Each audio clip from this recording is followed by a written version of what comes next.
Time live at the Broad Street Downtown Market with the Red Hot Reading Rangers. They are 14-3, and at the very top of the Big 8 Conference, their coach Ryan Mullnix joins us. Ryan, how are you? Good. How are you doing? Thanks. You got to be good when you're 14-3, right? Yeah, we're feeling pretty well. We're playing really well.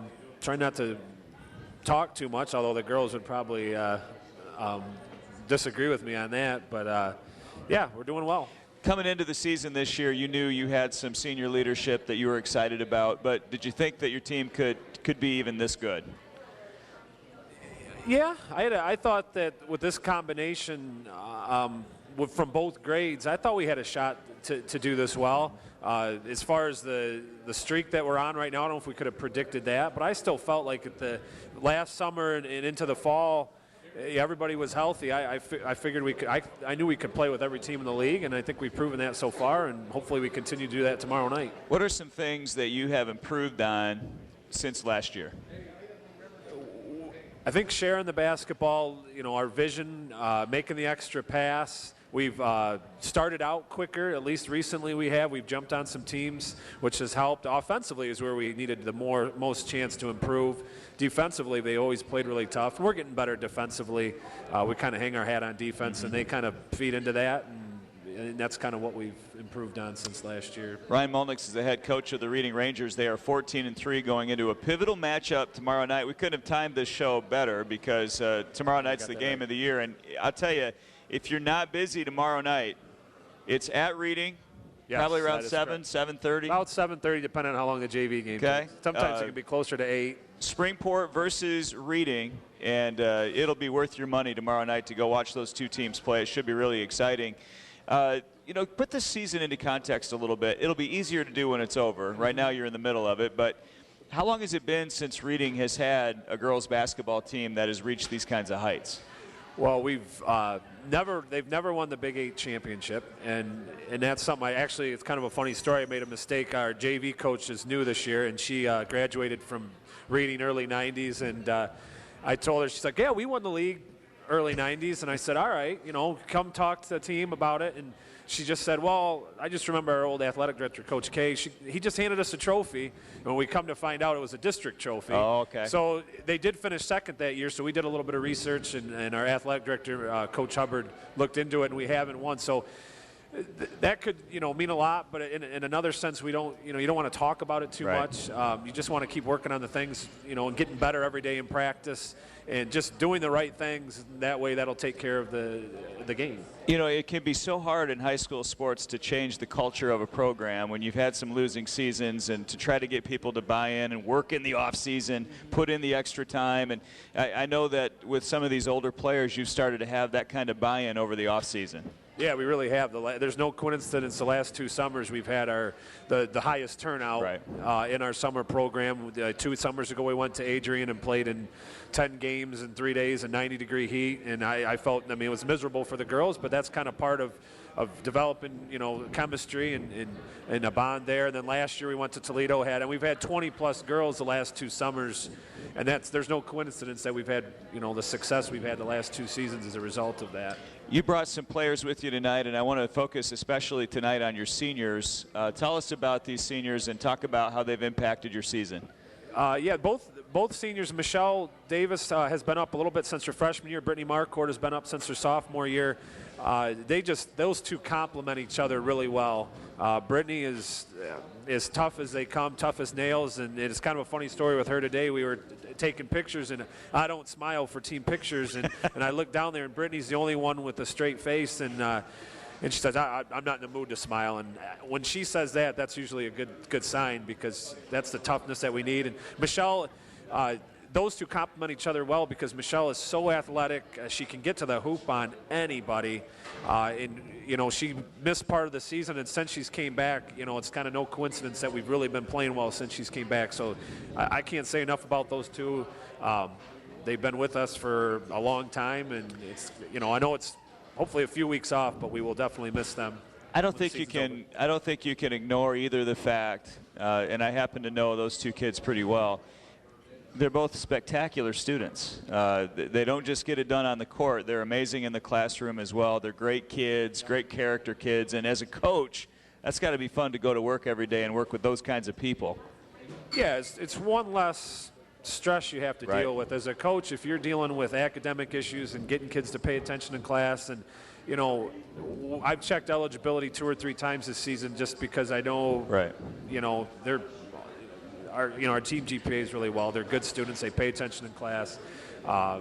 You know, and that's one less stress that a coach has to deal with, because if you do have a team that you have to worry about the classroom, it's just one more stress added on. Well, let's bring Brittany over. Brittany Marcourt, come on over. We're going to talk to you for a second about your season. And your proud grandpa, Dwayne, is here. Grandma over there as well. Brittany, how are you? I'm good. How are you? So you don't want to smile during the team photo, huh? I said I might not, but I decided to smile. You did smile. What's the biggest win this year? You have 14 of them. As you look back over the course of the season, what's the game, what's the win that really stands out as maybe the biggest one so far?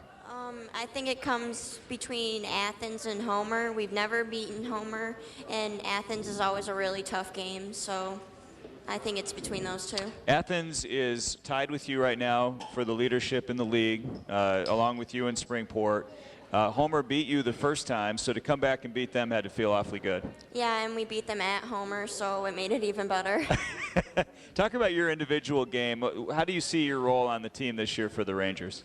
I think I'm a little bit of everything. I try to share the ball a lot. I try to shoot the ball a lot and look for openings and what will be best for the game on that day.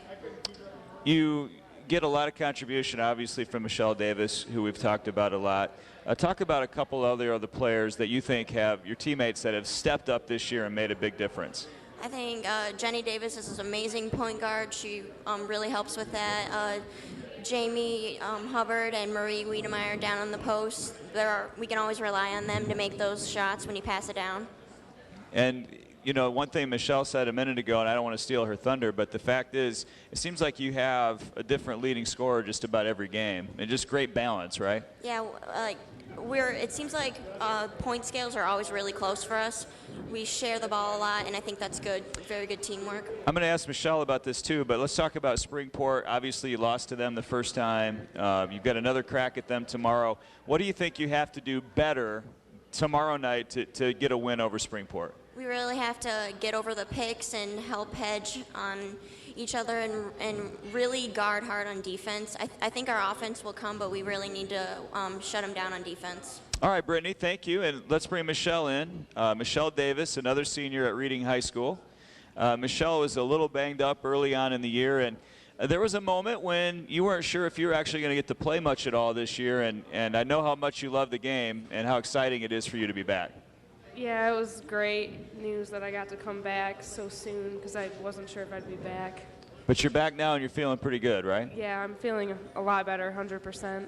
So Michelle wins all kinds of state titles in track. We already talked about that. You're also having all of this success in basketball. Are you surprised at how well it's gone this year in basketball? Surprised? No. I knew we had this because last year we have the same team almost as we did last year, and so everyone's just more experienced and they've come back and we all just stepped up. How are you and Brittany and the rest of the girls able to stay on top of your classes? So we talked about Brittany's right at the top of the senior class. You're right there with her. It sounds like all the kids do really well. How do you balance everything? Yeah, I don't know, just our entire team is really good. Juniors, seniors, everyone's just great in school, and that comes first, really. It's a balance. When you were working your way back into shape, you know, you're generally in spectacular shape with your track career. You run all the time. You do cross country. You had to take some time off. As you were getting back into shape, was it frustrating at first as you were trying to get your legs back underneath you, or did it come pretty easily for you? It was definitely frustrating at the beginning. I got my wind back pretty fast, but I felt like I had a strength issue when I first came back because I lost some weight, so I had to gain that back. And like Michelle said, she's feeling about 100% right now. Springport is a team I know you can beat. It's going to be a big crowd at Reading tomorrow night. What are you going to do to make sure that you guys get that win?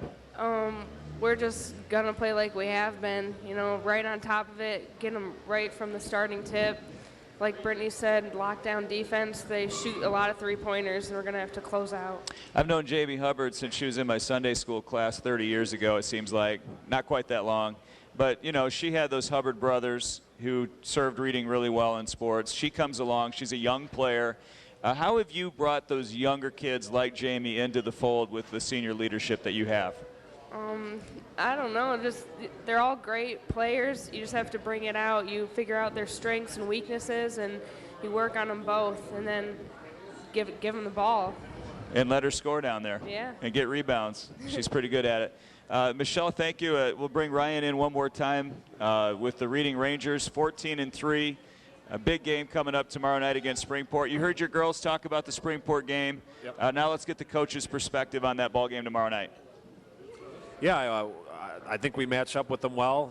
I think we need to understand as a team, and I know we do, that they're in first place also. Mm-hmm. They're going to be ready to go. They're all seniors, and they're a good basketball team. But I really, I feel confident in their ability to play defense, and they're going to keep pushing the ball up the court.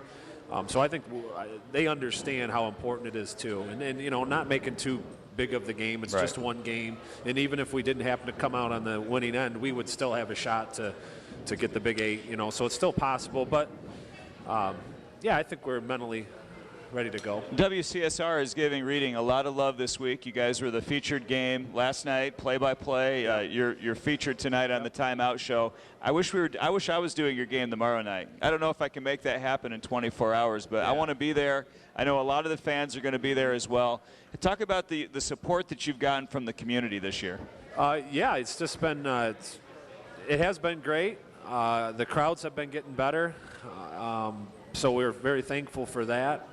And hopefully tomorrow night, we see more of that. And, I think as you keep winning, people are going to get the message. Wow, these girls are really good. They're very competitive. They could potentially win a league championship. The more people find out about it, the more excitement builds in the community.